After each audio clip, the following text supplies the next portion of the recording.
자, 오늘 본문의 말씀을 통해서 오늘 함께 생각하기를 원하는 것은요, 바로 감사는 어디서 오는가입니다. 감사가 어디서 오겠습니까? 하나님의 은혜지요. 하나님으로부터 당연히 감사가 오는 거죠. 이게 답일 거 아닙니까? 여러분, 감사가 어디에서 옵니까? 하나님의 은혜로부터 이 감사가, 은혜가 당연히 와야 돼요. 그런데 우리는 그 감사의 조건을 자꾸 어디서 찾으려고 합니까? 어디서요? 어떤 내 삶의 형태에서 찾으려고 하고, 내 삶에 잘 되어진 거 있을 때 환경 속에서만 감사의 조건을 찾으려고 합니다. 내 자녀가 잘 되고, 내 일터가 잘 되어지고, 내가 어디서 뭐 어떤 형태들이 잘 되어지고, 이런 것에서만 너무나 잘 됐다, 감사하다, 이러한 곳에서만 찾으려고 합니다. 그러나 우리가 찾는 감사는 좀 달라야 되지 않겠습니까? 오늘 여러분들이 예년처럼 우리가 감사의 예배를 드리지만 작년도 올해도 어떻게 보면 힘든 시간을 달려오는 것은 당연합니다. 걱정도 많았고, 여러분들 불안한 마음도 많았고, 모든 형편들도 여러분 쉽지는 않았습니다. 사람을 만나는 것도 불편했고, 사람을 만나면서 음식을 먹는 것도 불편했고, 또한 가족들이 여행을 다녀도 너무나 불편한 가운데 살아왔습니다. 어떻게 보면 참 불평의 소리가 많이 나올 수밖에 없는 상황에 오늘 우리는요, 가슴 속에서 무언가 감사를 끄집어내야 되고, 감사의 은혜를 나눠줘야 되고, 기쁨을 줄 수 있는 성도들의 모습이 되어져야 되지 않을까 생각되어집니다. 여러분, 엔돌핀이라는 말 들어보셨죠? 엔돌핀. 막 웃고 즐거운 생각하면 좋은 몸에서 호르몬이 분비가 되어져서 우리 병균을 죽이는 엔돌핀. 그런데 이 엔돌핀보다 더 5,000배나 더 강력한 호르몬이 있습니다. 그게 뭐냐면 디아돌핀이라는 것이 있습니다. 이것은요, 사람 몸에 다 나오는 것들입니다. 제가 뭐 만드는 이야기 아니라 의학자들이 만드는 겁니다. 엔돌핀보다 5,000배의 어떠한 호르몬 분비가 있는데, 그게 면역성과 또한 사람의 어떤 암세포나 건강하게 할 수 있는 호르몬 분비가 되는 겁니다. 근데 엔돌핀은 우리가 많이 웃으며 쏟아져 나온다고 다 알고 있죠. 그러나 이 디아돌핀은요, 웃는 데서 나오는 게 아니라 이것은요, 언제 나오느냐? 내가 감동과 은혜를 느꼈을 때에, 놀랍다, 감동적이다, 너무나 은혜다, 이게 느껴졌을 때 나오는 게 디아돌핀입니다. 그런데 이 디아돌핀은요, 몸에서 호르몬이 분비되는 순간에 뭐가 되냐면 기적 같은 능력들을 발휘할 수 있는 게 이게 바로 이 호르몬입니다. 사람들이 뭐 낫는다는, 갑자기 막 나섰다는 이야기가 있고, 암세포를 이겼다는 이야기들이 있잖아요. 그래서 의학자들이 왜 이런 사람들이 가능할까라고 연구를 해봤더니 몸에서 이 디아돌핀이라는 것이 분비가, 호르몬이 분비가 되어져 된다는 거죠. 그런데 이게 잘 나오는 게 아니라는 거예요. 사람마다 다 다르다는 거예요. 어떤 사람은 거의 나오지 않는 사람이 있고, 어떤 사람은 이게 그래도 다른 사람들 몇 배가 더 나오는 사람도 있고, 사람마다 다 다르다는 거죠. 왜요? 사람을 내가 막 만끽하고 있는 환경 속에, 감동적이다, 이 감동적이라는 이것들을 느끼기가 우리의 인생이 그렇게 쉽지는 않다는 것입니다. 그런데 신기하게도요, 이 디아돌핀 호르몬 분비가 누구에게 어떤 부류의 사람들에게 많이 나올까, 또 이것도 연구했겠습니다. 그랬더니 그 결과가 어떻게 됐느냐? 신앙인들에게 유독 많이 나오는 게 이 호르몬이라는 겁니다. 하나님의 은혜를 알고, 구원의 은혜를 알고, 예수의 영접하는 자, 하나님의 자녀가 되는 권세를 누린 하나님의 백성들은요, 하나님의 모든 일이 하나님의 은혜구나, 하나님의 감동을 받고 하나님의 기적이구나 고백을 하고, 하나님의 할렐루야 외치며 이 하나님의 귀한 은혜를 돌리기 때문에 신앙적인 감동들이 우리 그리스도인들 안에 쏟아져 나오는 거죠. 그래서 이 그리스도인들에게는 이 디아돌핀의 것이 많이 분비가 되어진다는 겁니다. 그래서 강건하고 은혜가 있는 거죠. 자, 예를 들어서 그 학자들이 하는 말이, 누구 예를 들냐면 신명기 34장에 등장하고 있는 7절에 보면 모세가 기록합니다. 모세. 근데 이 모세가 120세의 모세를 이렇게 표현을 했습니다. 모세가 죽을 때 나이가 120세였다라고 됐습니다. 죽을 때 나이가 몇 살이었다고요? 120세였어요. 그런데 그 모세가 그 이유가 더 중요해요. 120세였으나 그의 눈이 흐리지 아니하였고 기력이 쇠하지 아니하였더라. 죽을 때가 120세였는데 그 죽을 때까지 그는 기력이 쇠하지 않냐고, 눈이 흐리지 않았어요. 그래서 이 의학자들이 한 말이, 모세가 이 디아돌핀의 호르몬이 분비가 유독 많이 되어졌기 때문에 놀랍게 오래 살 수가 있었고 120세가 되어도 기력이 쇠하지 아니했다는 거예요. 그 사람들은 이제 의학자들의 말이죠. 그러나 신앙적인 영적인 관점으로 본다 그러면 하나님의 은혜를 아는 사람들이 더 윤택하고 기름진 은혜의 삶을 살아갈 수 있다는 겁니다. 모세는요 하나님의 홍해의 기적을 체험했고요. 모세는 어땠습니까? 만나와 메추락의 놀라운 사건을 체험했고요. 아멜렉 전투의 싸움을 했고요. 엘림과 마라의 그 하나님의 기적의 사건을 체험했고요. 하나님께서 그 구름기둥과 불기둥으로 인도해 주신 그의 40년의 인생은요, 매일매일 아침에 하나님의 주신 만나를 볼 때마다 어때요? 감동적일 수밖에 없어요. 모세는요, 살아계신 하나님의 은혜를 매일 체험하는 이 모세는요, 그 만나를 볼 때마다 어떻겠습니까? 하나님의 은혜구나 하면서 그의 모습 속에 디아돌핀이 쏟아져 나올 수 있는 놀라운 감동과 감정의 은혜의 삶을 살았다는 것이 바로 그들의 결론이라는 겁니다. 그렇다면 오늘 저와 여러분도 마찬가지입니다. 전 여러분들의 인생에 디아돌핀이 호르몬이 분비하기 위해서 감동과 감정이 아닙니다. 오늘 저는 여러분들에게 하나님의 이 감사의 삶과 하나님의 은혜의 삶을 여러분들이 끊임없이 기억하고 나가기를 주의 이름으로 부탁을 드립니다. 우리의 인생에 이 은혜가 존재하지 않냐면 우리는 어떻게 합니까? 어떻게 보면 우리의 육신의 삶은 무너질 수밖에 없다는 것이죠. 자, 오늘 본문은요, 오늘 이 감사의 은혜의 삶을 살 수 있는, 풍성함의 은혜에서 살 수 있는 방법들을 우리에게 설명해 주고 있습니다. 골로새서 1장부터 1장과 2장의 말씀을 보면은요, 어떤 율법적인 부분을 설명합니다. 어떤 율법주의, 어떤 천사 숭배 사상, 잘못된 금욕주의 사상, 천사를 숭배해요, 경배해요, 신앙의 대상으로 봤어요. 어떤 율법만이 자신의 구원의 은혜의 모습인 것을 설명했어요. 어떤 사람이 잘못된 금욕주의 삶을 살아가며 이게 구원이라고 설명했어요. 이게 바울은 이 빌립보 교회, 이 빌립보서를 설교하면서 이게 아니다는 거예요. 하나님의 믿음으로서 모든 것들을 감당할 수 있다는 설명하며 바른 신앙의 모습을 갖기로 원하며 실전적인 삶의 모습들이 무엇인지를 설명한 것이 골로새서 3장과 4장의 말씀입니다. 그래서 3장에 기록되기를 어떻게 기록하고 있습니까? 바로 그리스도의 이의 것을 바라보며 하나님을 바라보며 살아갈 것을 설명하는 거죠. 그래서 골로새서 3장 1절에 이렇게 설명합니다. 너희가 그리스도와 함께 다시 살리심을 받았으면 위의 것을 찾으라. 거기는 그리스도께서 하나님 우편에 앉아 계시느니라 라고 설명하며 하나님의 것을 바라보며 믿음의 삶을 살 것을 말하고 있는 것입니다. 오늘 저와 여러분들이 오늘 이 믿음의 길을 걸려가면서 뭔가 감동과 감동적인 삶을 살아야 될 거 아닙니까? 그래서 여러분들의 영적인 은혜들이 촉촉한 은혜 가운데 살아야 되지 않겠습니까? 그렇다면 바른 교리를 알아야 되겠지만, 바른 하나님의 말씀을 이해를 해야 되겠지만, 그 말씀을 알고 나서 실천적인 삶은요, 하나님의 것을 바라보며 사는 신앙의 모습을 소유할 때에 우리가 진정으로 감사의 삶이 쏟아져 나올 수가 있다는 것입니다. 자, 그렇다면 우리가 이런 감사의 삶을 끊임없이 쏟아 나올 수 있는 실천적인 삶의 모습들이 뭐가 있겠냐? 오늘 본문의 말씀 15절 말씀 한번 봐보세요. 15절 함께 하겠습니다.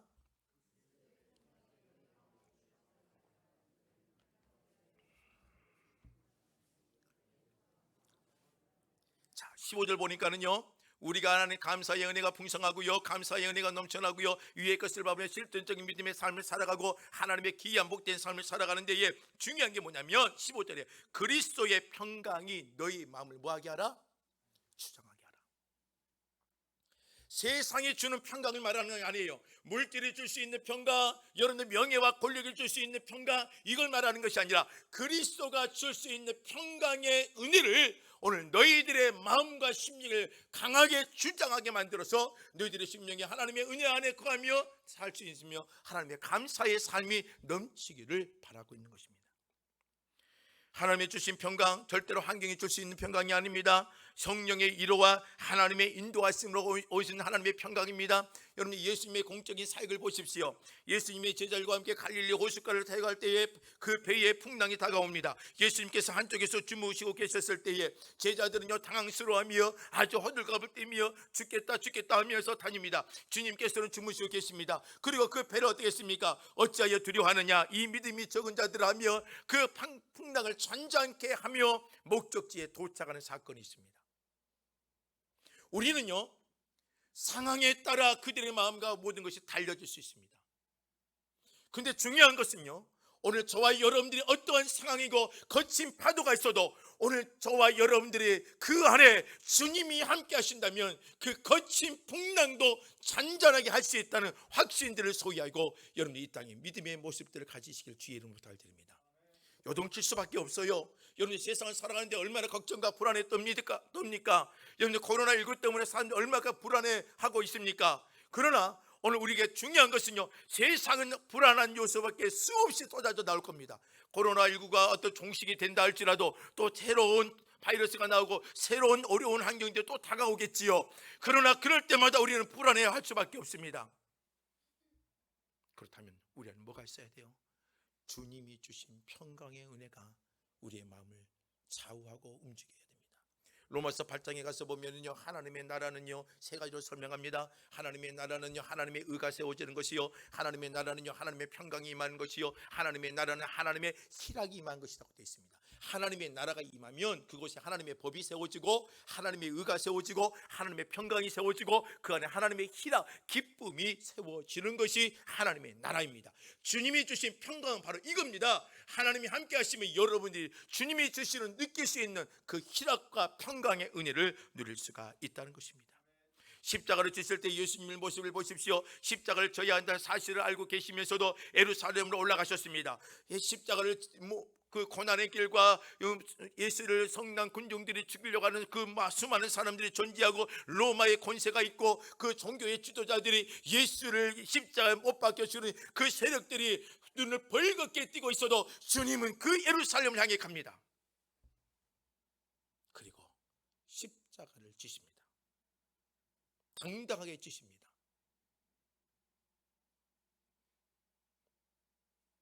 두려워하지 않습니다. 오늘 그 예수의 마음을 있어야 여러분들이 어떤 상황에도 흔들리지 않습니다. 왜 예수님께서 십자가 앞에 두려워하지 않았을까요? 주님의 뜻을 성취하는 것이기 때문입니다. 하나님의 율법을 완성을 보여주는 십자가의 모습이 그 사명을 갖고 있었기 때문입니다.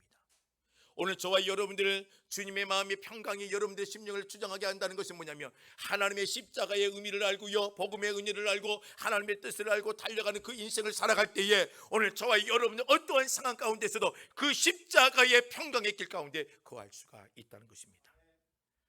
여러분들 이 평강의 은혜가 임하는 것은요 단순히 그냥 평강하겠지 아닙니다. 세상 사람들이 누릴 수 있는 평강은 한계가 있습니다. 삭개오를 보세요. 삭개오가 가지고 있는 재산, 부, 명예 그리고 권력 다 가지고 있었습니다. 그러나 삭개오는 그 마음에 뭐가 있었어요? 평강의 은혜가 존재하지 않았단 말입니다. 바울은 사내들의 공예였습니다. 그리고 율법주의자였고 바리새인이었고요, 자기의 최고의 학문을 갖고 있는 사람이었습니다. 그런데 그의 인생은 어때요? 그는 항상 긴장감에 갈고 사람을 죽여야 되고 사람을 잡아야 되고 사람을 헐뜯어서 무너뜨려 있어야 됩니다. 최고의 학문을 갖고 있고 최고의 권력을 갖고 있는 이 바울이 그의 인생은 어땠습니까? 사람을 잡고 사람을 정지하고 사람을 무너뜨리는 데에 목숨을 건 삶을 살았습니다. 얼마나 힘들었겠습니까? 그러나 예수를 알고 주님의 평강이 그 마음에 하나님의 나라가 임하는 순간에 그의 삶을 다 벗겨 던져버리고 그는 옥중에 매여도 찬미하며 기도할 수가 있고 돌에 맞아도 그는 끊임없이 하나님의 길을 걸어갈 수 있었습니다. 두려워하지 않았습니다. 수많은 사람들이 바울을 죽이려 했죠. 이 바울은 무너지지 않았습니다. 왜요? 바울의 인생의 그 삶의 중심에는 그리스도의 평강이 그의 마음을 안전히 가득 메워버렸기 때문입니다. 오늘 저와 여러분들이 하나님의 평강, 그리스도의 평강이 여러분들의 마음의 주인이 되기를 주의 이름으로 부탁을 드립니다. 16절 한번 말씀을 봐보세요. 16절 함께 보겠습니다. 16절 함께 봅니다. 그리스도의 말씀이 너희 속에 풍성히 거하여 모든 지혜로 비차 가르치며 권면하고 시와 찬송과 신령한 노래를 부르며 감사하는 마음으로 하나님을 찬양하고. 자, 우리가 하나님의 감사를 넘치기를 원하고 감사의 은혜를 나누기를 원한다면 두 번째로요, 뭘 해야 되느냐? 말씀이 내 속에 풍성히 거해야 됩니다. 말씀을 많이 읽는다고 해서 하나님의 말씀이 거하는 것은 아닙니다. 말씀을 많이 암송한다고 해서 말씀이 내 안에 풍성히 거하는 것도 아닙니다. 여러분들 무조건 말씀을 많이 읽어서 하나님의 자녀로서 살아갈 수 있다, 여러분들 100% 그렇게 연결되지는 않습니다. 사람마다 좀 다르겠지만 하나님의 말씀을 묵상하고 하나님의 말씀을 실천하고 말씀에 따라 순종해가며 하나님의 말씀이 내 마음과 내 생각과 행동을 완전히 점령하여서 내 삶을 움직여갈 때에 내 마음의 말씀이 풍성한다고 표현할 수가 있습니다. 하나님의 말씀을 안다는 것이 풍성한 게 아닙니다. 여러분, 말씀은 누구든지 다 알 수 있습니다. 그러나 그 말씀이 내 머리의 주인이 되고 내 가슴의 주인이 되어지고 내 삶을 움직여 갈 수 있고 삶을 변혁시켜 갈 수 있는 그 말씀의 은혜가 있어야 내 마음의 말씀에 풍성히 거한다 할 수 있습니다. 여러분, 말씀이 우선입니까? 여러분의 행동할 때 말씀이 우선입니까? 여러분들 가정을 판단하고 일터를 판단할 때 말씀이 우선입니까? 이 말씀이 우선되지 않고서는 여러분들 하나님의 감사를 찾아내기라는 것은 불가능하다는 것입니다. 어떤 아내가 있는데요, 남편을 전도하고 싶은 아내가 있었습니다. 남편이 참 남자들이 예수를 믿기라는 참 쉽지 않지요. 오랫동안 뜸을 들여야지만 밥이 돼요. 특히 남편 영혼 구원은요. 남편들은요 참 말을 안 들어요. 특히 누구의 말을 안 들어요? 아내들의 말을 진짜 안 들어요. 이게 모든 남자들의 특징이기도 해요. 다른 사람들의 말은 잘 들어요. 유독 아내들의 말만 안 들어요. 이상하게. 이게 남편의 달란트일 수도 있어요. 근데 어떤 집도 마찬가지인 것 같아요. 남편을 전도하고 싶은데 아내가 수많은 시간 동안 기도하고 고민을 하고 눈도 깜짝하지도 않습니다. 그런데요, 어느 순간 남편이 하도 너무나 애원하니까, 오랫동안 10년 20년도 넘는 시간 동안 애원하니까 남편이, 자, 내가 당신이 너무나 가력해서 내가 당신의 말을 들어줄게 하고 교회를 가겠다는 거예요. 디데이를 잡아놨네요. 이제 다음 주에 가게 됐어요. 딱 주일이 됐네요. 아침에 되니까는요 아내가 아파버렸습니다. 그래서 이게 꼭 어떤 일을 하려면 꼭 뭐가 돼요? 뭔가 모르게 고춧가루가 뿌려진 일들이 벌어져요. 몸이 아팠네요. 도저히 못 갈 것 같아요. 그래서 남편에게, 여보, 오늘 내가 안 될 것 같으니까 다음 주에 가자. 근데 그 남편이요, 뭐라고 하냐면, 당신이 아프니까 내가 약속했으니까 오늘 내가 간다고 약속했잖아. 그럼 내가 나 혼자 갔다 올게. 혼자 간 겁니다. 역시 남편은요 혼자 가야 은혜를 받아요. 옆에 아이프가 앉아있으면 은혜를 덜 받는 것 같아요. 남편이 혼자 갔어요. 은혜를 받고 와버렸습니다. 교회를 오자마자, 교회를 갔다가 집에 오자마자 와이프를요 안고 뽀뽀하고 난리가 났습니다. 대체 무슨 일이 벌어졌까? 신기한 거예요. 너무 잘해주는 거예요. 그래서 월요일이 되어져서 목사님께 전하는 거예요. 목사님, 우리 남편이 교회를 갔다 왔더니 나를 안고 뽀뽀해주고 난리가 아닙니다. 이게 무슨 일인지 모르겠습니다. 목사님, 대체 어떤 말씀을 선포했기에 내 남편이 이렇게 표현할 수 있습니까? 그랬습니다. 목사님 말을 안 하려고 그래요. 뭐가 있는 거죠? 자꾸 말을 안 하려고 그래요. 뭐가 있는 거예요? 목사님 말씀해 주세요. 제가 알아야지만 우리 남편을 할 것 아닙니까? 그랬더니, 집사님, 절대로 상처받지 마세요. 돈 알고 집사님, 여자분이 안달이 났겠죠. 목사님 말씀해 주세요. 빨리요. 다시 한번 말하는데, 집사님, 절대로 상처받지 마세요. 그런 말 할게요. 제가 이번 주에 설교한 제목이 뭐냐면, 상처받지 마세요, 집사님. 내 원수를 내 몸같이 사랑하라.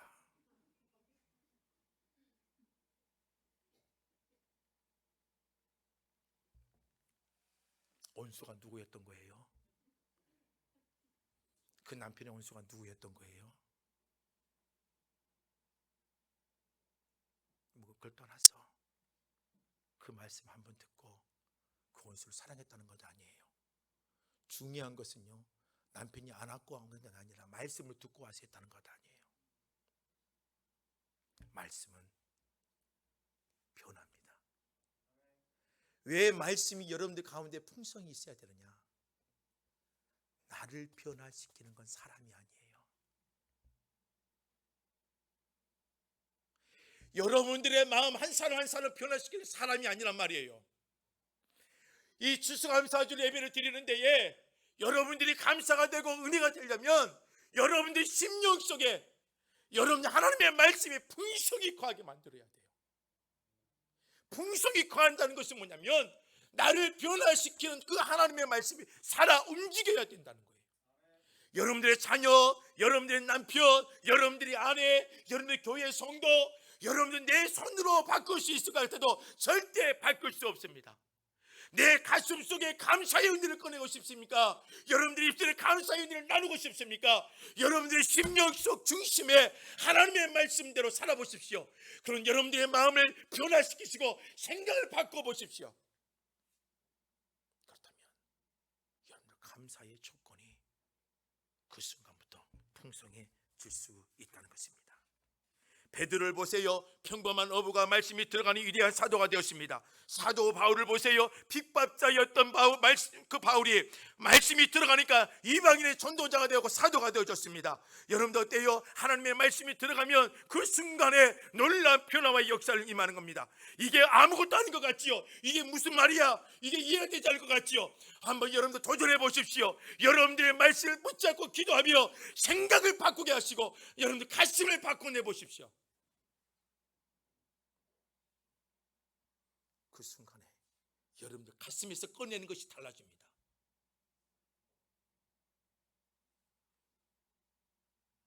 17절 말씀 볼까요? 17절 말씀 함께 보겠습니다. 17절 함께 합니다.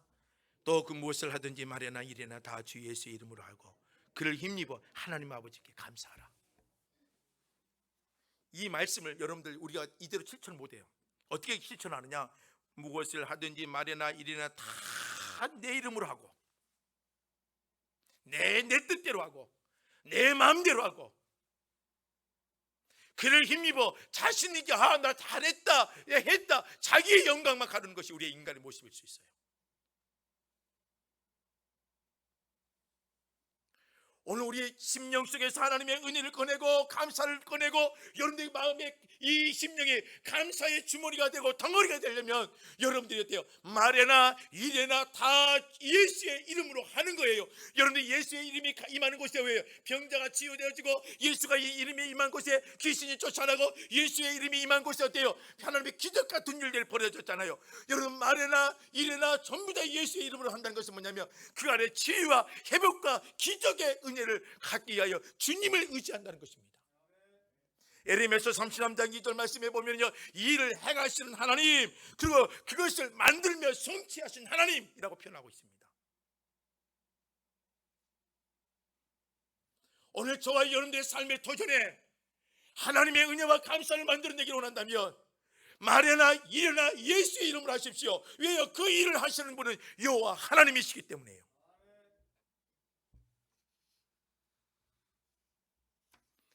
오늘 이 2021년 감사의 예배를 드리고 있는 저와 여러분들, 오늘 여러분들 안에 예수의 힘을 가지고 사는 자가 되십시오. 그럴 때에 감사가 되는 거예요. 힘이 들어도 고통스러워도 예수의 이름으로 감당하기 때문에 오늘 바울도 어때요? 옥중에 있으면서도 찬미하며 기도하며 옥문을 열어준 사건, 바울의 능력이 아닙니다. 예수의 힘입니다.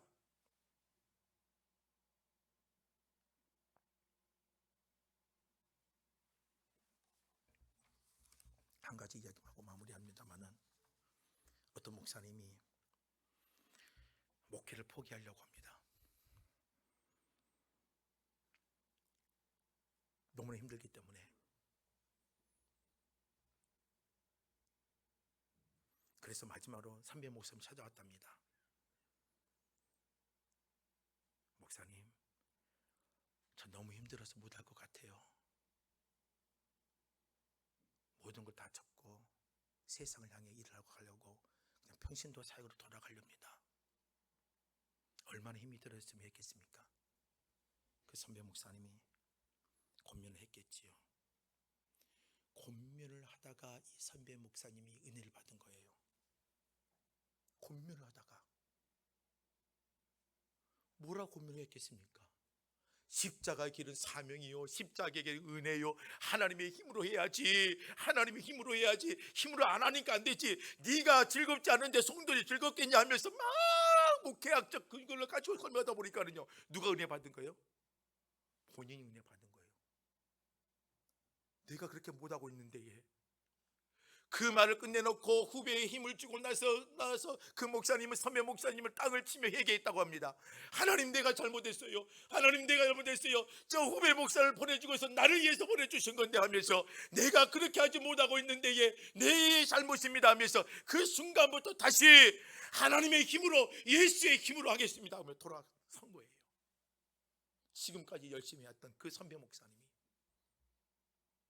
오늘 저와 여러분들 분명 우리는 답을 압니다. 이미 답을 알잖아요. 주님의 힘으로 해야 되는 거 알잖아요. 그러다 보면 사람의 힘으로 할 때가 있어요. 사람의 지혜로 할 때가 있어요.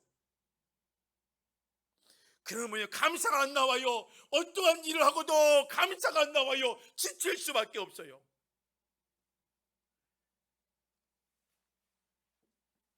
전 여러분들이 하나님의 은혜로 하시길 바랍니다.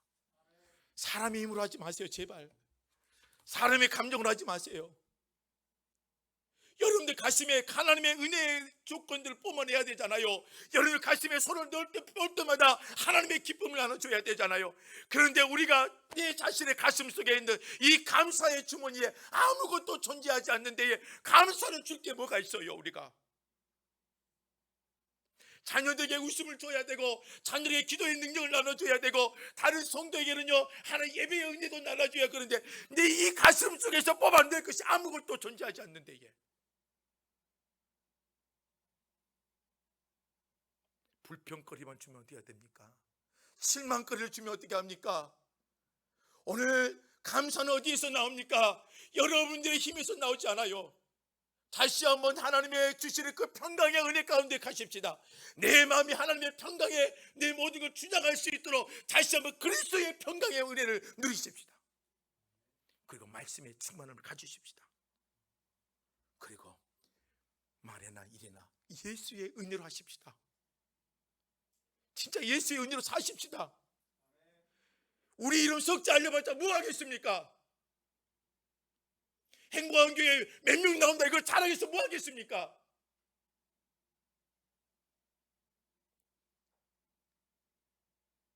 하나님의 은혜라고 고백할 수 있는 그런 모습을 가져야 되지 않겠습니까? 코로나19 올해도 내년도 어떻게 될지 몰라요. 그러나 한 가지 분명한 건, 어떤 거친 환경 속에서도 우리가 마음의 평강의 은혜가 거한다면, 주의 말씀에 내 안에 나를 움직이게 한다면, 예수의 이름으로 주의 은혜를 누린다면 여러분들 가슴 속에서 뽑아줄 게 너무나 많아져요. 나눌 것이 많아져요. 이런 은혜의 삶을 사는 저와 여러분이 되시기를 주의 이름으로 부탁을 드립니다. 오늘 이 말씀을 생각하며 함께 찬양하기를 원합니다. 내가 누려왔던 모든 것들, 내가 지나왔던 모든 시간들, 내가 걸어왔던 모든 순간이 당연한 것 아니라 하나님의 은혜라는 것입니다. 이 은혜를 알고 여러분들이 더욱더 하나님의 감사의 은혜를 누릴 수 있는 믿음의 백성들이 되기를 원합니다.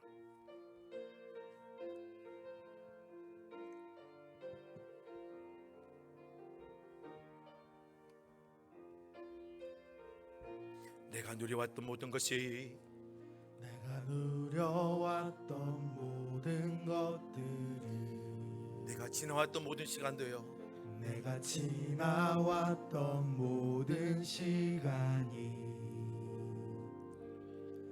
내가 걸어왔던 모든 순간이 당연한 것 아니라 은혜였소. 아침 해가 뜨고 저녁에 노을, 봄 봄의 꽃향기와 가을의 열매 변하는 계절의 모든 순간이 당연한 것 아니라 은혜였소. 모든 것이 은혜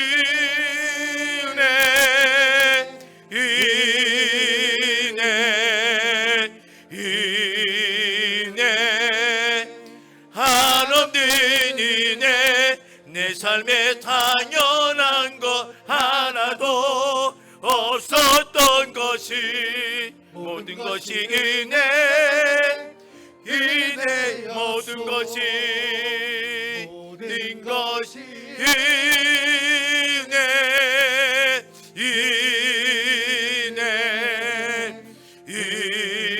은혜 한없는 은혜 내 삶에 당연한 것 하나도 없었던 것이 모든 것이 은혜 마지막으로 한번 더 고백하며 전화가십시다. 모든 것이 하나님